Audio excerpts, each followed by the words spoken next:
میں نے تلاوت کی، اس کا سیدھا ترجمہ سن لیں۔ ارشاد ربانی ہے من المؤمنین رجال صدقوا ما عاہدوا اللہ علیہ۔ اللہ پاک ارشاد فرماتا ہے مومنین میں سے، بات سب کی نہیں ہو رہی ہے، مومنین میں سے کچھ مرد ایسے ہیں جو پورا کر دیتے ہیں اس وعدے کو جو انہوں نے اللہ سے کیا۔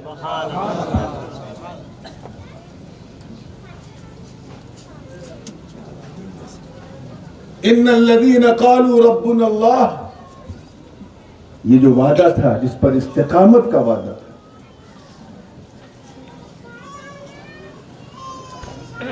وعدہ تو سب کرتے ہیں لیکن چند صرف چند ہیں، من المؤمنین رجال، جو پورا کر دیتے ہیں اس وعدے کو جو انہوں نے اللہ سے کیا۔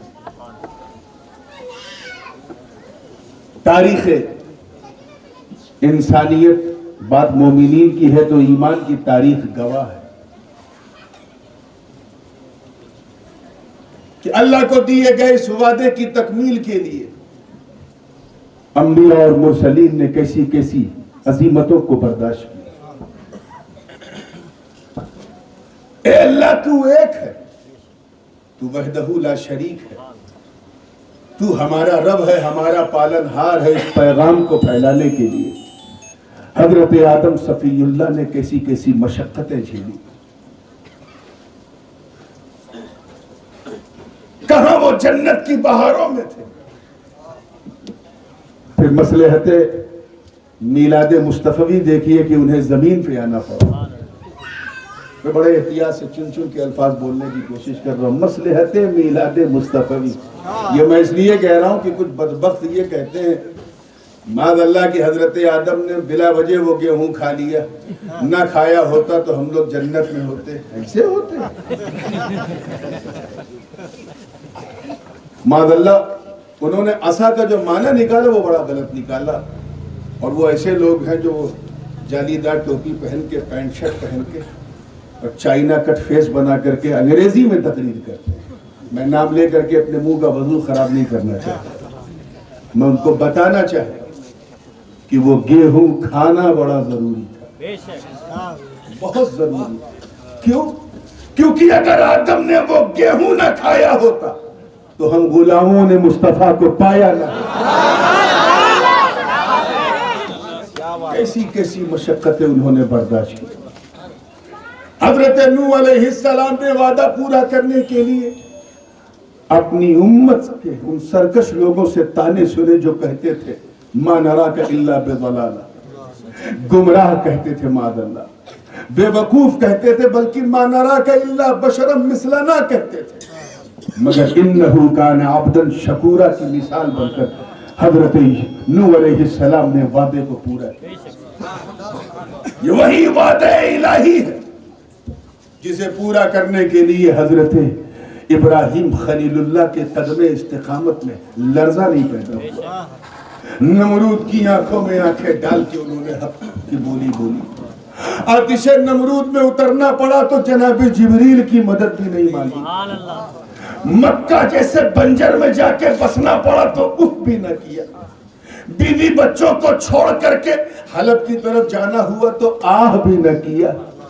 اس ہجرت ہی نے بتا دیا کہ جب اللہ حکم دے کہ جا میرے دین کی سربلندی کے لیے نکل، تو تو نہ خیال دیکھ، نہ اپنی عیال دیکھ، نہ اپنا مال دیکھ، نہ اپنا اسباب دیکھ، یہ سنت ابراہیمی جو وہاں سے چلی غریب نواز تک پہنچی۔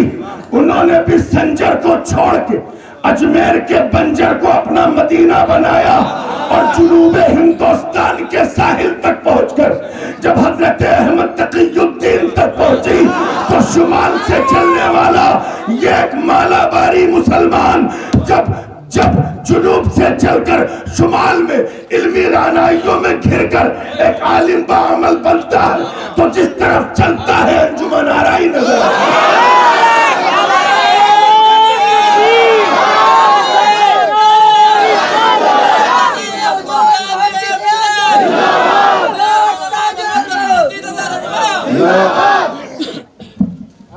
تفصیل میں جانے کو بہت سارا ذکر ہے کہ انہوں نے کیسی کیسی مشقتیں جھیلی، کیسے کیسے حالات کا سامنا کیا. میں سیدھے مفتی صاحب کی طرف آپ ذرا خیال کریں، یہ کتنی بڑی خوش نصیبی ہے حضرت کی کہ اللہ نے انہیں ان بندوں میں چنا. توجہ، ان بندوں میں چنا جن بندوں نے اپنے رب سے کیا ہوا وعدہ پورا کیا، ہر طرح کے حالات سے ٹکرا.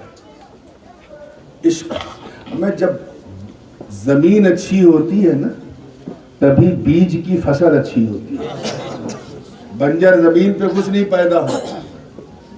بہت سارے لوگ دنیا میں آئے گئے، آئیں گے جائیں گے، مگر ذرا دیکھو کیرلا کی سرزمین سے جنم لینے والا یہ مرد قلندر، زمین ایسی تھی کہ جب اس پر عشق کی کھیتی ہوئی بریلی میں، علم و آگہی کے زیور سے جب اسے مراد آباد میں صدر الفاضل نے چمکایا اور عرفان کے سمندر میں غوطہ کر ڈلوا دیا، تو حضرت تقی الدین کی ذات وہ نکھر کے آئی، وہ بن کے آئی کہ بڑے سے بڑوں کو یہ کہنا پڑا کہ رخسار تقی الدین کو دیکھو، عقیدہ ایسا جیسے اعلیٰ حضرت کا رنگ، فتویٰ ایسا جیسے مفتی اعظم کا سنگ ہو، تفسیر ایسی جیسے صدر الافاضل نے گھول کے پلا دیا ہو، تحقیق ایسی جیسے محقق حضرت عمر نعیمی نے سب اڈیل دیا، اور حدیث دانی ایسی جیسے محدث اعظم نے سینے سے لگا کے سب عطا کر دیا ہو. سب نے اپنے اپنے تاثرات بیان کیے، مگر قربان جاؤ میرے دادا جان کو حضور محدث اعظم فرماتے ہیں کہ تقی الدین کو، وہ اپنی خطابت کے انداز میں فرمایا تھا لیکن کتاب میں الگ الگ عبارتیں ہیں، ملتے جلتے جملے ہیں. حضرت نے فرمایا تقی الدین کو صرف ایک عالم دین نہ سمجھ، توجہ، ایک روایتی عالم دین نہ سمجھ، وہ صرف عالم دین نہیں بلکہ مسلک اہل سنت کی چلتی پھرتی پاور مشین، چلتی پھرتی پاور مشین ہے جس میں احمد رضا کا عشق، صدر الافاضل کی تربیت کا رنگ ہے، محدث اعظم کی خلافت و اجازت کی ترنگ، مفتی اعظم کی آنکھوں کا نور ہے، کھچوچا اور بریلی کی مشترکہ محبتوں کی گواہ وہ ذات جب کیتھون کی سرزمین پہ پہنچتی ہے تو کیتھون کا بنجر دیکھ کر اجمیر کا بنجر بھی یاد آتا ہے جسے غریب نواز نے اپنا سنجر بنا دیا. میں گیا ہوں، 10 بار کیتھون گیا، علم و آگہی سے بالکل کوسوں دور علاقہ، نہ کوئی علم، نہ عالم، نہ مولوی، اور وہاں ایسا علم کا نخلستان قائم کر دیا، ایسا نخلستان قائم کر دیا کہ بڑے سے بڑے فارغین وہاں کے آج بڑے سے بڑے اداروں میں شیخ الحدیث ہیں.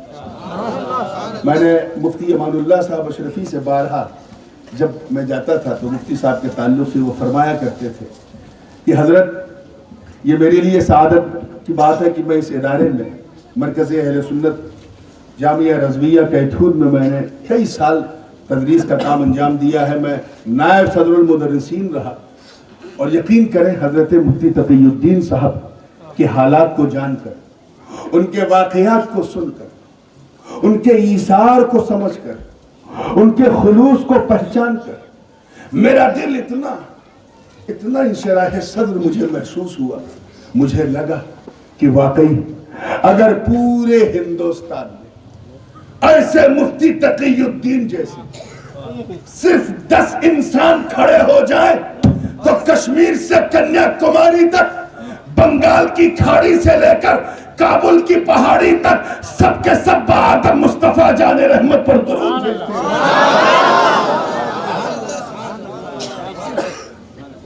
آرام ہم لوگ دنیا میں کرتے ہیں، وہ اکثر کہتے تھے میاں آرام تو قبر میں ملے. دادا میاں کا ایک شعر بھی اس حوالے سے مجھے یاد نہیں آ رہا ہے، چین کی نیند ملے گی لحد میں سید، کچھ ایسے ہے. مفتی تقی الدین صاحب اس کی عکسی اور اس کی عملی تفسیر. ہاں رات کو بیدار رہا تربت کے سوا، ایک اور بھی اسی انداز میں تھا. بہرحال تو وہ جو ہے حضرت مولانا تقی الدین صاحب کا معاملہ یہ تھا کہ ایک دو راوی نہیں. جب میں اس کتاب کی ورق گردانی کر رہا تھا، پڑھنے کا تو موقع نہیں ملا، تو مجھے محسوس ہوا ایک دو نہیں، درجن سے زیادہ راوی ایسے جنہوں نے کہا ہم نے ان کا اٹھنا دیکھا، چلنا دیکھا، لیٹنا دیکھا، جاگنا دیکھا، کھانا پینا سب دیکھا، لیکن ہم نے کبھی انہیں بستر پہ لیٹا ہوا نہیں. دن تو دن، رات تو رات، صبح تک صرف اور صرف دین اور سنیت کی تبلیغ میں لگے رہتے تھے. کتابوں کا مطالعہ کرنا، کتابوں کو لکھنا، مقالے جات لکھنا، تحقیق لکھنا، اور جب نیند کا جھونکا تیز ہوتا تھا تو دیوار پہ ایسے سر لگا کے تھوڑا سا راحت کی سانس لے لیتے تھے.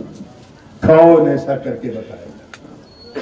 سننا بہت آسان ہے مگر عمل کرنا بہت مشکل ہے.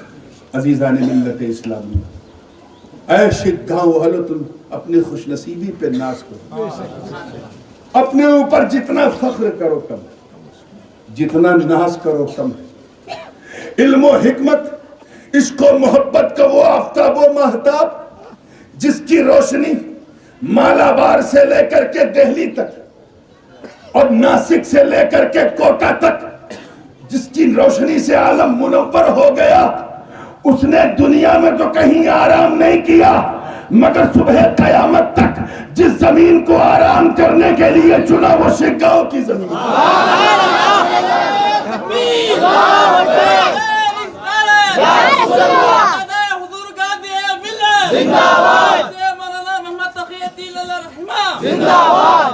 وہ تقی الدین جن کا استاذ انہیں تقی الدین کہے، وہ تقی الدین جن کا پیر انہیں اپنا نور العین کہے، وہ تقی الدین جن کا مرشد اجازت انہیں چلتی پھرتی پاور مشین کہے، وہ تقی الدین جن کا استاد انہیں دین کا ستون کہے، وہ تقی الدین جو مریدوں کے لیے مرشد کامل ہو، مستفتیوں کے لیے مفتی اعظم ہو، متعلموں کے لیے وقت کا عالم نابغار ہو، وہ تقی الدین جو ایک چلتا پھرتا دارالافتاء ہو. ارے جب صدر الافاضل کے نگاہ کرم کے فیض کا یہ حال ہے کہ تقی الدین ہو گئے تو ذرا سوچ نعیم الدین کی شان